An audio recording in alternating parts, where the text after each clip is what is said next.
I'm going to take you live now to Canberra, where the opposition business spokesman Tony Burke is speaking. The levels of chaos that we've seen. Maybe you do get weeks like this in the weeks to come. I just don't know.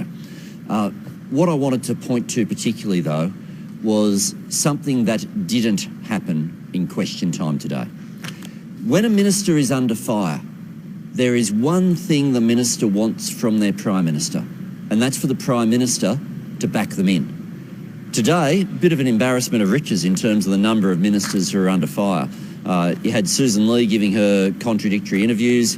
You've got George Brandis in conflict with the Solicitor General. You've got the challenges of the mistakes last night from both the Minister for Revenue, Kelly O'Dwyer, and from Michael Keenan. And of course, you've got the challenges of the Leader of the House, Christopher Pyne, who's meant to be in charge of order in the House, and what we've seen again last night is anything but. The Prime Minister was given 4 different questions. One question early on, referring to the contradictions between himself and Susan Lee, the Health Minister. Then a question directly, which gave him the opportunity to back in the Attorney General. Then he was asked a question about whether he would back in the Minister for Revenue and the Minister for Justice. And then finally, as a final opportunity, a final invitation to the Prime Minister, will you back in any of these ministers? Bill Shorten asked a question where he went through the Health Minister, the Revenue Minister, the Justice Minister, the Attorney General and the Leader of the House. Under all of those occasions, not once did Malcolm Turnbull defend any of his ministers. He gave different lengths of answers. Some answers early on went for a long time, lots of words, but nothing defending the relevant minister. I have never seen a situation where a Prime Minister is asked time after time as to whether their ministers are up to the job and decides that's the question he needs to evade. And you've really, you don't have to wonder for long why the Prime Minister would be doing this. He's already got one Tony Abbott on the backbench, and he can't afford to have a former Prime Minister joined by another former minister on the backbench. Last term was different. When it was Stuart Robert, when it was Mal Brough, when it was Jamie Briggs, when Malcolm Turnbull was riding high, then he could take action against ministers if he didn't think they were up to scratch.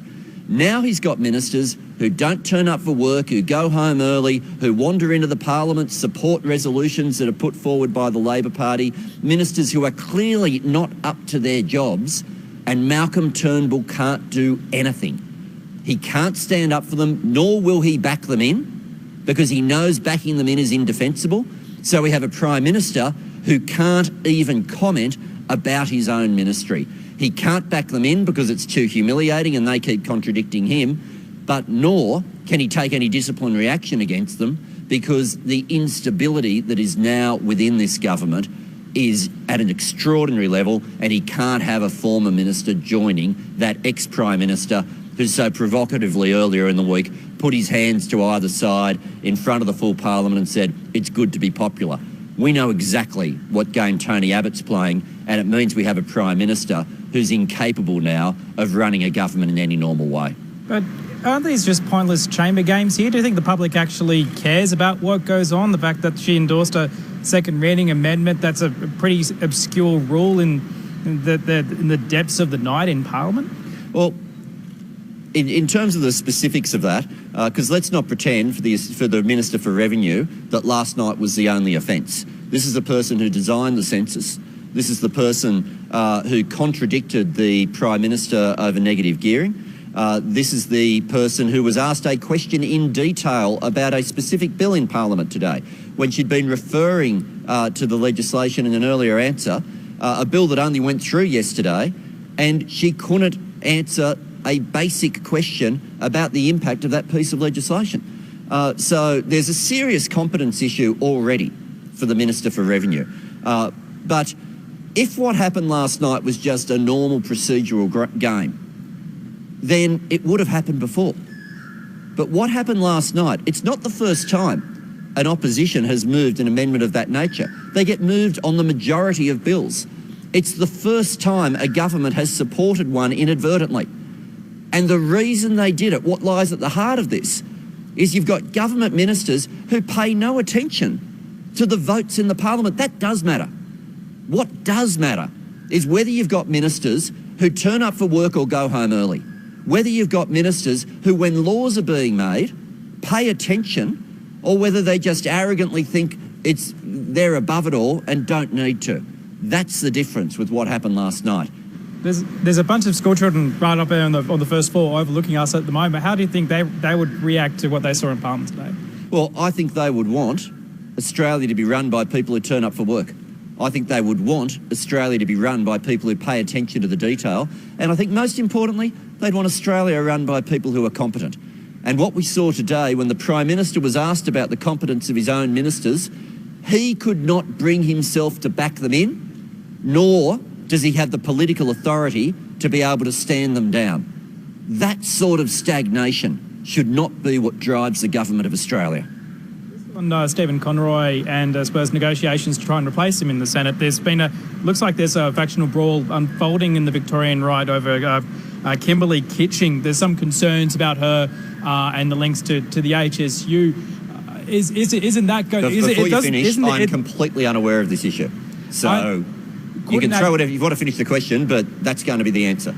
So you have no idea about the factional dispute that's happening at the moment within the Victorian right? No.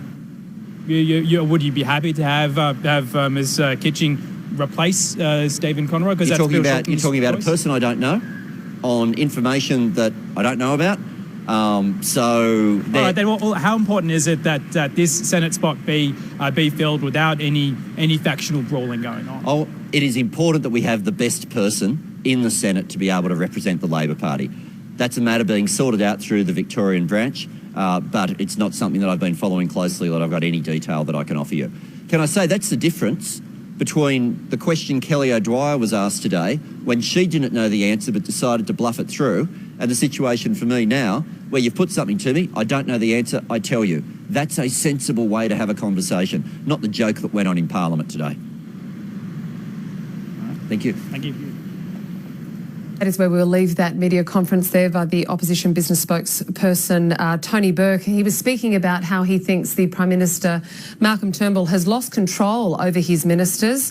Mr Burke said he believes these ministers are not up to the job, and Malcolm Turnbull cannot take any disciplinary action over their actions, because it would ensue in instability in the government for Mr Turnbull. He is, of course, referring to incidents with the Minister for Revenue, the Health Minister, the Attorney General, and of course Christopher Pyne, the Leader of the House.